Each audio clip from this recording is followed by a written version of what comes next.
Sinimulan ng Estados Unidos ang paghahanda para sa paglapag ng sundalo sa baybayin ng Iran sa kipot ng Hormuz. Hindi lang eksperto at analista ang nagsasabi nito, pati rin militar ng Estados Unidos. Walong gabing sunod-sunod binomba ng Amerika ang Timog Iran. Ngunit na yun ay hindi na basta mga target militar ang tinitira nila. Matiyagang binobomba nila ang mga tulay, riles ng tren at mga lagusan. Inihiwalay ang napakalaking pangunahing daungan ng Iran na Bandar Abbas mula sa natitirang bahagi ng bansa. Isang lungsod na may 500,000 katao na dinaraanan na mahigit kalahati ng kalakalan ng Iran at may pangunahing base ng hukbong dagat ng Corps ng mga tagapagtanggol ng Islamikong Revolusyon sa kipot ng Hormuz.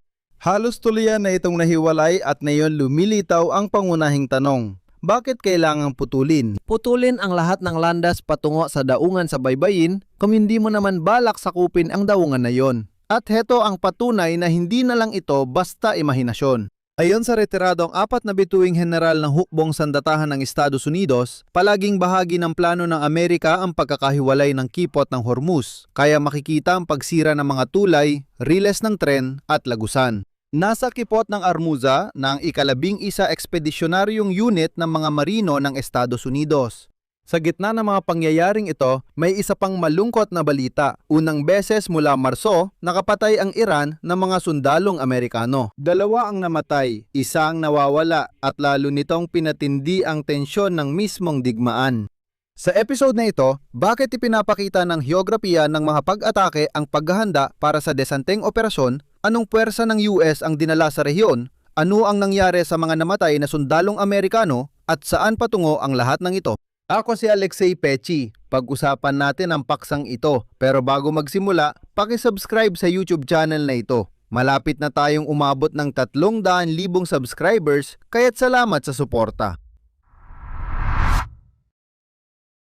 Sige, isa-isahin natin. Unahin natin ang pagkamatay ng mga sundalong Amerikano dahil ito ang naging turning point ng digmaan na maaring mapilitan ang presidente ng Amerika na gumawa ng ilang hakbang ng eskalasyon para lang makaganti. Ngayon, nagpaiwatig pa nga si Ministro ng Depensa ng Amerika na si Pete Hegseth na hindi raw nasayang ang mga nasawi at dapat gumanti ang mga Amerikano para sa mga sundalong ito. Kaya lalong titindi ang sitwasyon. Sa rehiyon, opisyal na inanunsyo ng Central Command ng Hukbong Amerikano na noong gabi ng Hulyo 17 sa Jordan, 2 sundalong Amerikano ang namatay at 1 pa ang nawawala. Ito ang unang mga nasawi sa labanan ng Estados Unidos mula sa putok ng Iran simula noong Marso. 4 pa ang inilikas sa mga ospital sa Jordan at sila ay nakalabas na. Ang ilan sa mga tauhan ay nagtamo ng bahagyang sugat at nakabalik na sa serbisyo. Ngunit ang base ng Estados Unidos sa Jordan ay nagtamo ng tunay na malalaking pinsala. Ano nga ba talaga ang nangyari? Tinamaan ng Iran ng hindi bababa sa 2 ballistic missile ang Muaffaq Salti Air Base sa Jordan, kung saan nakaistasyon ang mga tropang Amerikano at mga fighter jet. Sa mga video sa social media, makikita ang mismong sandali ng pagtama at makapal na usok. Dagdag pa rito, kumakalat na rin sa internet ang mga satellite images kung saan makikita talaga ang mga pinsala. Mag-subscribe sa Telegram channel kong Pechi News, ang link ay nasa video description. Dito namin inilalatala ang ganitong materyales. Sa kabuuan, nitong nakaraang linggo, 4 na beses na tinamaan ng mga Iranianong missile strike ang mga base ng puwersang Amerikano sa Jordan. Ipinahayag na 12 ng sundalo ang nasugatan sa iba't ibang antas at ilang helicopter ang nawasak. Mga helicopter. Bukod pa rito, napapansin ngayon ng mga Amerikanong analyst na nagsisimula ng madalas mawalan ng mga Black Hawk helicopter ang mga Amerikano. At ipinakita ng digmaang ito na talagang napaka-vulnerable nila sa mga ganitong uri ng pag-atake. At ngayon, naglabas pa ang mga Iranian ng mga larawan ng resulta ng mga missile strike sa bodega ng US Air Force sa Al Udeid Air Base. Nasa Qatar na ito. Kasabay nito, ang Embahada ng Estados Unidos sa Jordan ay agarang nananawagan sa mga Amerikano na umiwas munang bumiyahe sa International Airport ng Almana dahil sa isang tiyak at kapani-paniwalang banta. Pinapayuhan ng mga mamamayan ng Estados Unidos na iwasan muna ang pantalan sa Aqaba hanggang may bagong abiso. Ngayon, babasahin ko ang pahayag ng State Department. Sundin ang lahat ng tagubilin sa seguridad mula sa mga otoridad ng Jordan, Embahada ng Estados Unidos sa Amman. Patuloy na inirerekomenda sa lahat ng Amerikano na iwasan ang pagpunta sa mga base militar sa Jordan. Sa pangkalahatan, ganito ang sitwasyon. Nagsimula nang maging mas aktibo ang mga Iranian sa pag-atake mismo sa Jordan dahil dati ay binubomba nila ang Kuwait, Bahrain, Qatar at maging ang Oman. Pero tila hindi pa rin kasali ang Jordan. Ayon sa ulat ng Amerikanong media, may Iranian missile attack sa mga base militar ng Amerika. Sa Jordan, nitong mga nakaraang araw, nagdulot ito ng pagkawala ng malaking bilang ng mga helicopter ng Sikorsky Black Hawk. Ito ay iniulat ng New York Times. Ayon sa ulat, ang pinakamapaminsalang pag-atake ay tumama sa base na ipinangalan kay Prinsipe Hassan sa silangang Jordan.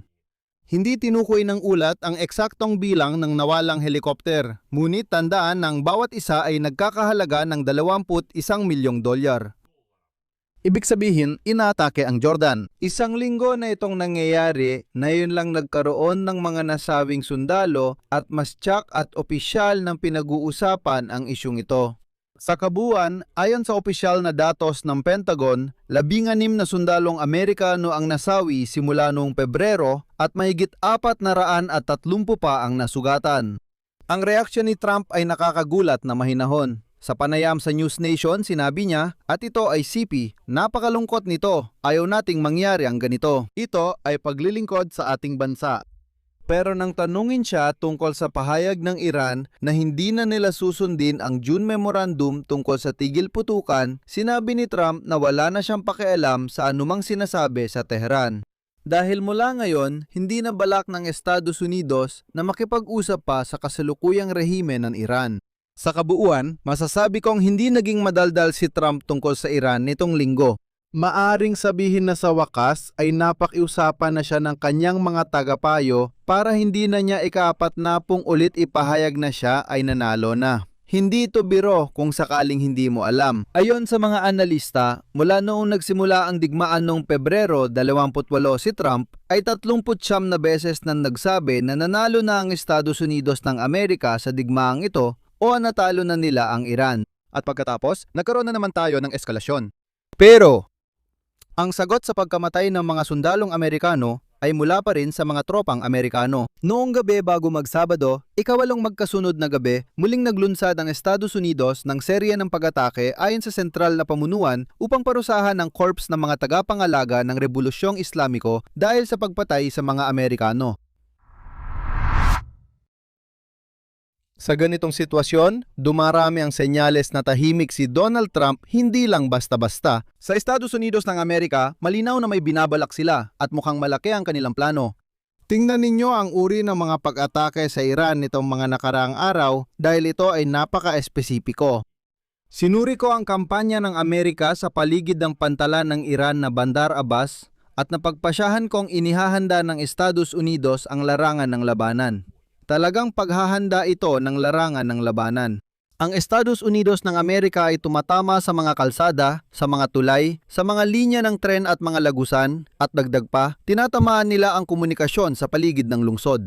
At ito ay nagbabangon ng tanong kung inihahanda ba ng kampanyang ito ang daan para sa isang limitadong operasyong panlupa. Inuulit ko, limitado. Mamaya ko ay papaliwanag kung bakit at bibigyan-biin ko ang salitang ito. Halimbawa, kamakailan lang, hindi tinamaan ng Estados Unidos ng Amerika ang mga tulay. Sa halip, basta nilang winasak ang lagusan na nag-uugnay sa pantalan ng Bandar Abbas sa kalsadang kapuntang Tehran. Pigil muna tayo dito at unawain natin ng kaunti ang lohika. Sa mga nakaraang gabi, ilang tulay ang tinamaan ng Estados Unidos.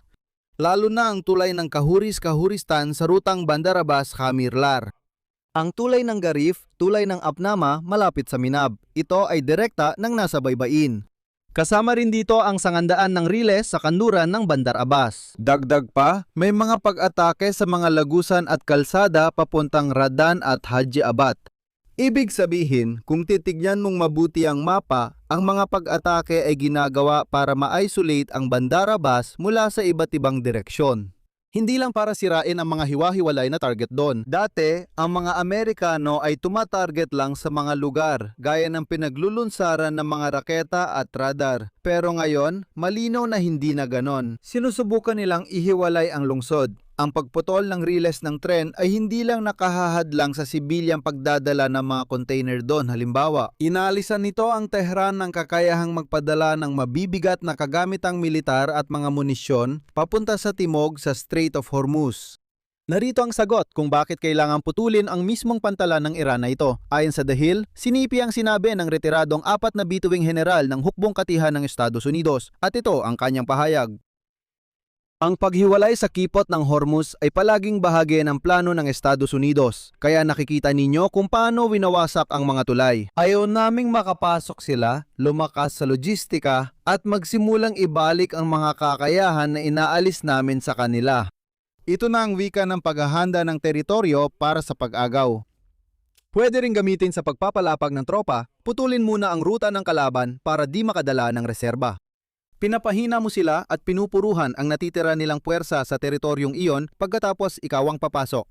May patunay ng presensya ng puwersang pangdesantang militar sa riyon kapag nagsasagawa ng naval blockade. Ayon sa datos ng Central Command ng Hukbong Sandatahan ng Estados Unidos, ang mga marinong mula sa ika-11 Expeditionary Unit ng Marine Corps ay sumampa na sa tangkay na Wenyao sa Golpo ng Oman ilang araw na ang nakalipas. At ang ika-11 na unit ng Marine Corps ay handa na para sa amphibious landing. Ang unit ng Marine Corps na nasa lugar na malapit sa baybayin ng Iran. Kaya malinaw ang lohika, ang Bandar Abbas ang punong himpilan ng Iranian Navy. Higit sa 85% ng mga kalakal na pumapasok sa Iran sa pamamagitan ng dagat ay dumadaan sa pantalan na ito. Mula sa base na ito, umaatake ang Islamic Revolutionary Guard Corps sa mga barko at ipinapakita ang lakas nila sa Persian Gulf. Kung nais talagang kontrolin ng Estados Unidos ang Strait of Hormuz, kailangan nilang sakupin ang baybayin o mga isla sa kipot. At sa totoo lang, may mga pag-atake na rin sa mga isla. Iniulat ang 8 pag-atake malapit sa baryo ng Mesen sa isla ng Kashm at may nasirang substation sa isla ng Kish. Ibig sabihin, tuloy-tuloy ang malawakang paglilinis sa buong baybayin at mga isla sa kipot ng Hormuz. Ngunit dito, may alinlangan kung posible nga bang magsagawa ng ganap na paglapag mula sa dagat ang Estados Unidos sa Iran. Tingnan natin ang mga puwersa sa rehiyon. Ano ang meron ang Estados Unidos sa rehiyon para sa ganitong operasyon? Una, ang ika-11 Expeditionaryong Unit ng mga marinong sundalo. Katumbas ito ng isang brigada, mga 2,000 marinong sundalo na may kasamang gamit sa mga barkong panglapab. Pangalawa, ayon sa ilang pagtataya, maaaring gamitin sa rehiyon ang bahagi ng ika-82 Airborne Division ng Hukbong Estados Unidos.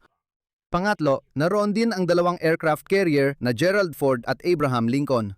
At naroon din ang 12 dosenang mga fighter jet, kamakailan lang ay nadagdag pa ang mga F-35 at F-16, 6 dagdag pa ang 12 dosenang mga tanker. At dito, narito ang makatotohanang konklusyon mula sa lahat ng ito. Kahit na magkaroon ng operasyong panlupa ang Estados Unidos, ito ay magiging limitado lamang.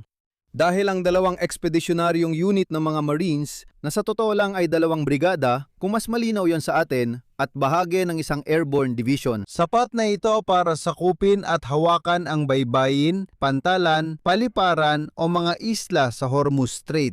Ngunit kulang ito para sumalakay ng malalim sa bansang may 70 milyong tao hindi. Ang usapan dito ay pagkontrol sa makitid na baybayin ng Hormuz Strait para tiyakin ang daanan ng mga barko, hindi pagmartsa papuntang Tehran. Hindi mangyayari ang malaking digmaan na yan. Ibig sabihin, mahalaga ang pagkakaibang ito. Pero mukhang para mismo sa ganitong sitwasyon, naghahanda ang Estados Unidos. Sa kabilang banda, posible ring walang maganap na operasyong panlupa sa huli. Ang pag-isolate sa daungan ng Bandar Abbas ay solusyon sa 2 problema. Inihanda nito ang daan para sa posibleng paglapag ng sundalo at pinipigilan na ang Iranyanong lohistika militar sa Hormuz Strait kahit walang tropang nilalapag. Ibig sabihin, may 2 option si Trump. Pwede siyang magpatuloy sa pagpigil gamit ang airstrike at missile strike mula sa malayo. Kung gusto niya, magpapadala siya ng mga tropang lalanding para makontrol ang baybayin. Pero ang mismong katotohanan na ang ika-11 na unit ng Marine ay nasa baybayin ng Iran at ang mga tulay ay bumabagsak isa-isa ngayon ay malinaw na nagsasabing may seryosong mangyayari. Hindi na ito simpleng pag-atake, malinaw na paghahanda na ito para sa mas malaki pang mangyayari. Tungkol naman sa lawak ng pagkasira mismo ng Bandar Abbas, talagang kalunos-lunos na ang sitwasyon para sa Iran. Ganito ito inilalarawan ng The Telegraph. Bago sumikat ang araw, sunod-sunod na bumagsak ang mga tulay. Ginawa ng mga Amerikanong misail na mga bunton ng konkreto ang mga ito sa mga ilog at bangin. Ang lungsod na may 500,000 katao kung saan pumapasok halos kalahati ng kalakalan ng Iran ay halos tuluyan ng naputol. At sa lalawigan ng Hormozgan, ayon sa Deputy Governor, winasak ng Amerikanong misail ang desalination plant. Ibig sabihin, pati ang tubig para sa mga tao ay tinatamaan na rin. Sa ngayon, lumitaw na ang usapin ng paglikas ng mga tao mula sa rehiyong ito. Pero kailangan ding maunawaan na lumalawak din ang tugon ng Iran. Ayon sa korps ng mga tagapagtanggol ng Islamikong Revolusyon, napigilan nila ang pagdaan ng 4 na barko sa Strait ng Hormuz sa loob ng 24 na oras gamit ang pinagsamang operasyon ng misil at drone. Sa kauna-unahang pagkakataon, tulad ng alam ninyo, tinarget ng Iran ang base ng Amerika sa Syria at patuloy na tumatama sa Kuwait, Bahrain, Qatar, Oman at Jordan. Ngunit hindi lahat sa rehiyon, sa totoo lang, ay tuwang-tuwa sa mga plano ni Donald Trump o kahit papaano ay nagpapakita na hindi sila natutuwa. Ang United Arab Emirates, isang mahalagang kaalyado ng Estados Unidos sa Persian Gulf, ay nanawagan talaga na itigil ang digmaang ito. Hinimok ng Ministry of Foreign Affairs ng Emirates ang lahat ng panig na magpakita ng pagpipigil at agad itigil ang labanan para maiwasan ang paglala ng sitwasyon. Pero ang pinakamalakas sa kanilang pahayag ay ito, ayon sa kanilang sinabi. Ang pag-atake sa mga sibilyang infrastruktura at mga sibilyang pasilidad sa riyon, kabilang ang mga paaralan, universidad, ospital, planta ng desalination, mga pasilidad ng enerhiya, mga sentro ng transportasyon at mga tirahan, ay isang lantad at seryosong paglabag sa pandaigdigang kaayusan. Hindi ito matatanggap o mabibigyang katwiran kailanman. Narito ang listahan ng mga target mula sa mga Emirato na siyang dahilan kung bakit parehong umaatake ang magkabilang panig ngayon. Ang Estados Unidos ay tumatama sa mga tulay ng Iran, sa mga lagusan, sa riles ng tren at kung paniniwalaan ng mga otoridad ng Iran sa planta ng desalination. Maaring tawaging mga target na may dalawang gamit ang lahat ng ito. Ang Iran ay tumatama rin sa planta ng desalination ng Kuwait. Ibig sabihin may tanong kung sino ang unang umatake, di ba? Naunang tinamaan ng Iran ang desalination plant sa Kuwait bago naman tinamaan ang plantang ganoon sa Iran. Ngayon, parang sinasabi ng mga Emirates sa magkabilang panig na nilalampasan nyo na ang linya at tinatamaan nyo ng mga serbisyong mahalaga sa buhay ng mga sibilyan. Sa kabilang banda, siguradong giginhawa ang mga Emirate kung tuluyang mawala ang banta ng corps ng mga tagapagtanggol ng Islamikong Revolusyon ng Iran. Mga subtitle. Magbigay tayo ng buod, ganito ang sitwasyon ngayong gabi ng Hulyo 19 at sa wakas, mukhang may lohika na ito. 8 gabing magkakasunod binomba ng Estados Unidos ang Timog Iran, ngunit hindi ito basta-basta. Maingat nilang inihiwalay ang pangunahing daungan at base ng hukbong dagat sa Bandar Abbas, pinuputol ang mga tulay, lagusan at mga riles ng tren. Ngayon, ipinaliwanag ng retiradong general ng Estados Unidos na ginagawa ito para hindi makapagpadala ng reserba ang kalaban sa mga lugar na inaagaw sa kanila. Nasa baybayin na ang ika-11 na unit ng mga marinong Amerikano para sa desanteng operasyon. At lahat ng ito ay mga klasikong palatandaan ng paghahanda para sa isang coastal landing operation na may layuning kunin sa pisikal na kontrol ang kipot ng Hormuz. Magkakaroon ba ng desanteng operasyon? Maaring hindi dahil gumagana ang pag-isolate ng daungan kahit wala ito. Limitado lang din kung meron man. Ibig sabihin, baybayin, daungan, isla, pero hindi ito para sumugod sa Tehran o iba pa. Ibig sabihin, sapat lang ang puwersa para sa operasyon malapit sa kipot ng Hormuz. Pero isang bagay ang siguradong masasabi, may namumuong mas seryoso. Malinaw na mas seryoso kaysa sa lahat ng nangyari sa digmaang ito hanggang ngayon. Inirekomenda kung hindi lang subaybayan ang balita tungkol sa digmaan sa gitnang silangan, kundi pagtuunan din ng pansin ang kapalaran ng daungan ng Bandar Abbas at ng baybaying lugar na ito. Kung tuluyang sirain ng mga Amerikano ang lahat ng lohistika na nagmumula sa Bandar Abbas papasok sa loob ng bansa at may mga barkong pandesante na lumalapit sa baybayin, ibig sabihin nito ay mula sa pag-isolate, lilipat na ang Estados Unidos sa pagsakop at pagkontrol ng mga teritoryo. At doon, aakyat sa panibagong antas ang digmaan ng Amerika laban sa Iran. Dito ko natatapusin. Ibahagi ang inyong opinyon at mga konklusyon sa mga komento sa ilalim ng episode na ito. Mag-subscribe sa channel, pindutin ang kampanilya at huwag kalimutang mag-like. I-follow nyo rin ako sa aking Telegram. Ang channel na Pechi News. Ang link nito ay nasa description ng video na ito at nandun din ang mga link sa lahat ng social media accounts. At kung gusto nyong suportahan ang channel na ito sa YouTube, maaari nyong gawin ito sa pamamagitan ng kahit anong donasyon gamit ang mga link at detalye na makikita rin sa description ng video na ito. Iyon lang, ingatan nyo ang inyong sarili. Paalam sa lahat.